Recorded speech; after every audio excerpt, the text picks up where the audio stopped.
नमस्कार दोस्तों, stock market studies में फिर से एक बार आपको स्वागत है।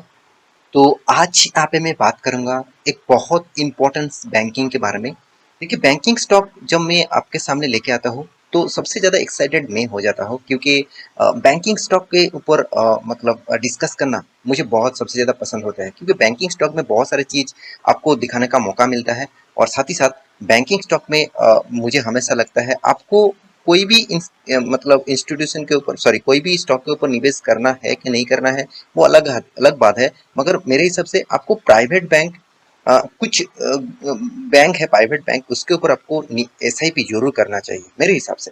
तो चलो, आज मैं जिस बैंक के बारे में बात कर रहा हूँ, क्या उस बैंक के ऊपर आपको एसआईपी करना चाहिए, क्या उस बैंक के ऊपर आपको निवेश करना चाहिए, तो वीडियो को पूरा लास्ट तक देखिएगा। और अभी तक आपने इस चैनल को सब्सक्राइब नहीं किया तो देर किस बात की, अभी जाकर सब्सक्राइब कर लीजिए, क्योंकि आपको daily basis stock market information और अपडेट चाहिए तो इस चैनल आपके लिए बेस्ट रहेगा। तो चलो देख लेते हैं आज के स्टॉक के बारे में।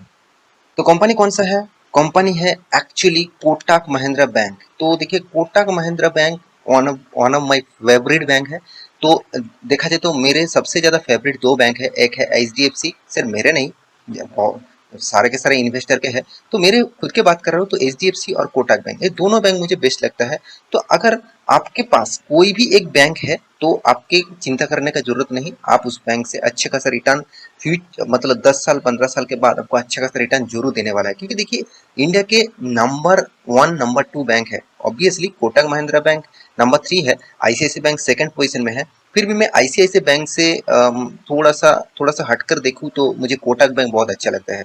तो क्यों, मैं आज आपको उसके प्रूफ भी दिखाऊंगा। तो देखिए, जब इंटरेस्ट रेट हाइक हो गया तो इसलिए देखिए सेविंग जो अकाउंट है, देखिए with with Kotak saving account 4% तक इंटरेस्ट बढ़ा दिया। जब 3.5% था, उसको 4% कर दिया गया। देखिए, कोटक बैंक सबसे पहले कोई भी एक्शन लेता है प्राइवेट बैंक के हिसाब से, कोटक बैंक सबसे पहले एक्शन लेता है।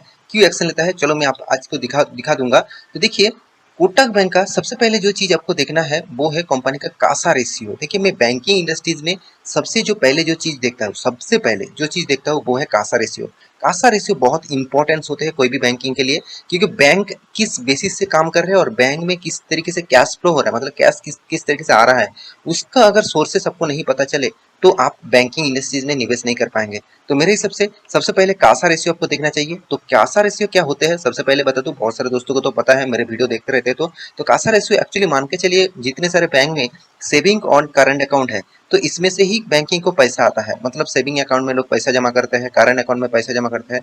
मान के चलिए सेविंग अकाउंट में 4% उसको इंटरेस्ट देना पड़ता है, मगर करंट अकाउंट में आप उसको 0% इंटरेस्ट देना पड़ता है, मतलब कोई भी इंटरेस्ट नहीं है।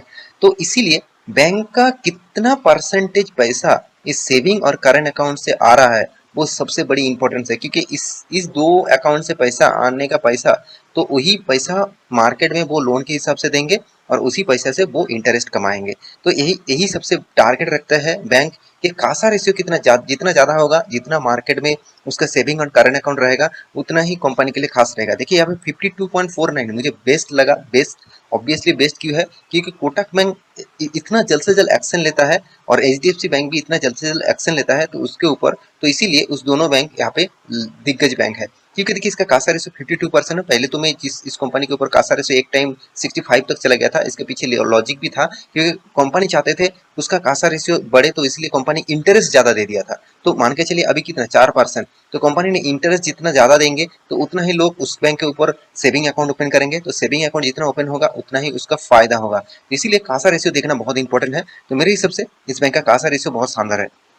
तो अभी इस बैंक के बारे में मतलब बात करूंगा पूरा डिटेल्स में, क्योंकि बहुत सारे लोगों ने कमेंट किया, सर कोटक महिंद्रा बैंक आज 52 के नीचे है। देखिए, आप खुद देख सकते हैं। आप कोटक महिंद्रा बैंक को मार्किंग करेंगे तो यहाँ पे जो रेड कलर एनएससी के वेबसाइट में आपको देखने को मिला, तो 52 के नीचे, तो 52 के लो के नीचे काम कर रहा है, मतलब कंपनी 52 के लो के नीचे काम कर रहा है। तो एक मौका है, क्या इस मौके को फायदे के हिसाब से उठाना उठाना चाहिए? तो चलो मैं उसी के ऊपर यहाँ पे कवर करने वाला हूँ। तो सबसे पहले यहाँ पे मैं एक चीज जरूर कहूंगा कि मैं इस कंपनी के बारे में जब मैं वीडियो बनाता हूँ कोई भी बैंकिंग स्टॉक में, आप प्लीज ध्यान से देखिएगा, क्योंकि बहुत सारी चीज मैं यहाँ पे आपको समझाने वाला हूँ, जो चीज शायद आपको बहुत सारे वीडियोज में ना भी मिले, मिल भी जाएगा, ना भी मिल सकता है। तो चलो देख लेते हैं।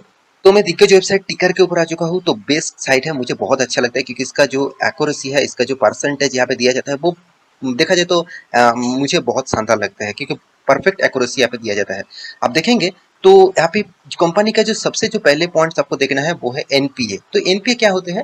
Non performing asset. मतलब मान के चलिए बैंक ये क्या करते हैं, जो सेविंग्स अकाउंट से जो पैसा आता है, जो करंट अकाउंट से जो पैसा आता है, उस उसको क्या करते हैं, लोन देते हैं, दूसरों को लोन देते हैं, और लोन से जो इंटरेस्ट है उसी इंटरेस्ट से बैंक को फायदा होता है।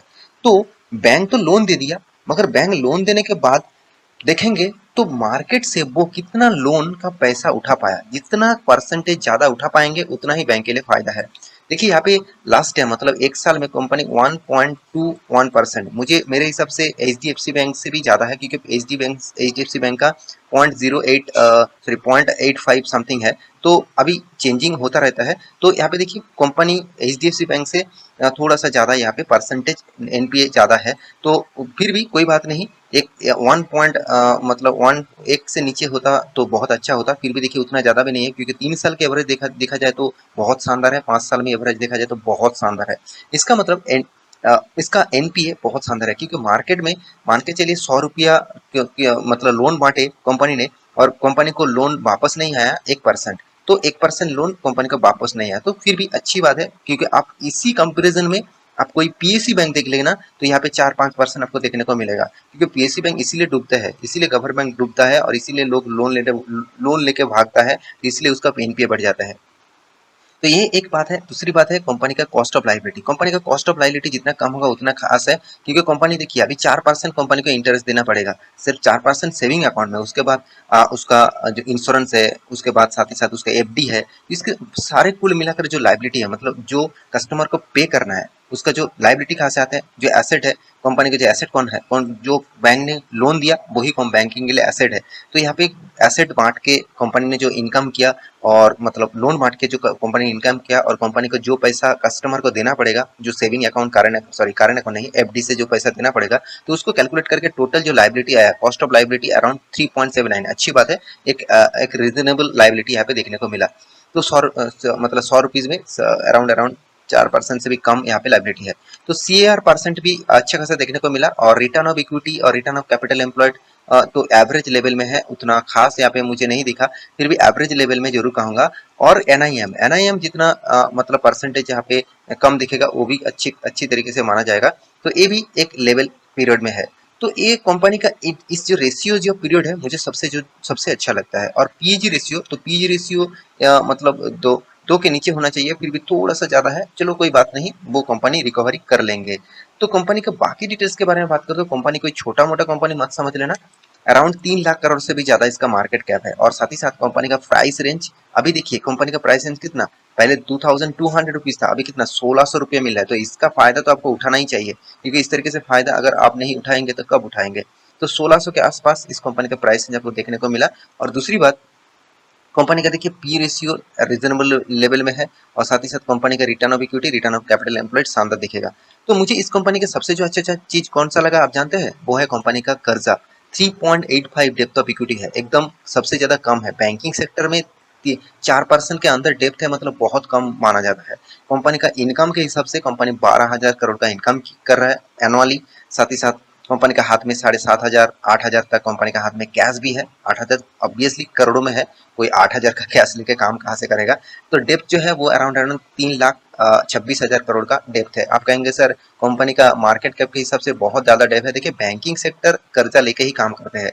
वो पहले कर्जा लेते हैं, उसके बाद वो कर्जे को बांटते हैं, उसी पैसे को वो लोन के हिसाब से बांटते हैं, उसी पैसे से उसका इनकम होता है। तो कंपनी का हर पैरामीटर आपको शानदार दिखेगा। और इंडिया का थर्ड लार्जेस्ट बैंक है कोटक महिंद्रा बैंक।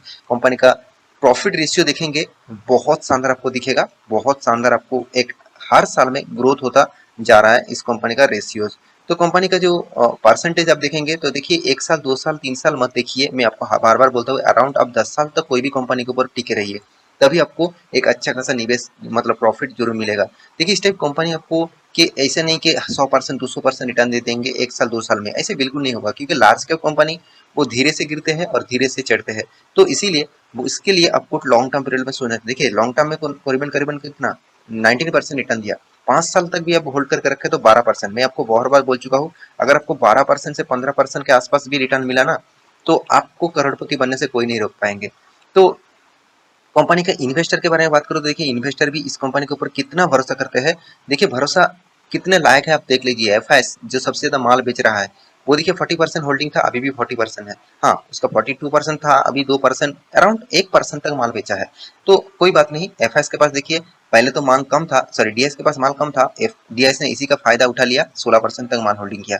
और पब्लिक देखिए 17% था, अभी 16% है। और प्रोमोटर के पास देखिए 25%, अराउंड 26% है। देखिए प्रोमोटर के पास बैंकिंग सेक्टर में ज्यादा होल्डिंग नहीं रहेगा। तो मेरे हिसाब से इस कंपनी के ऊपर फोकस होना चाहिए। और चार्ट पैटर्न के बारे में बात करूँ तो देखिए यहाँ पे दो लेवल जो है वो 1600 के 60 का जो लेवल है ये बहुत स्ट्रॉन्ग लेवल है, क्योंकि पहले भी एक बार यहाँ पे रेजिस्टेंस यहाँ पे लिया था, यहाँ पे देखिए सॉरी सपोर्ट लिया था, यहाँ पे भी एक बार सपोर्ट ले रहा है। अगर इस लेवल को टूटता है तो एक बहुत बड़ा शार्प फॉल देखने को मिलेगा। अगर नहीं टूटता है तो फिर से एक अच्छी तरीके से अप टेबल देखने को मिल सकता है। तो आपको मौका है, इस मौके को फायदा के हिसाब से उठा सकते हैं। बाकी आपकी मर्जी, एक बार स्टडी करना। टोटल वीडियो आपको एजुकेशन पर्पस में था, कोई रिकमेंडेशन नहीं था। तो मैं रिक्वेस्ट करूंगा एक बार स्टडी करके कंपनी के ऊपर निवेश करना। तो आशा करता हूँ सारी जानकारी आपको मिल चुका है। मेरी इस वीडियो को कैसा लगा जरूर कमेंट करना, और इसी तरीके से वीडियो पाने के लिए चैनल को सब्सक्राइब भी करना। और हाँ, टेलीग्राम को भी ज्वाइन कर लेना, आप इंटरडे काम करते हैं तो मिलते हैं नेक्स्ट टॉक लेके। तब तक के लिए अच्छे से रहिए, अपने ख्याल रखिए, बाय बाय।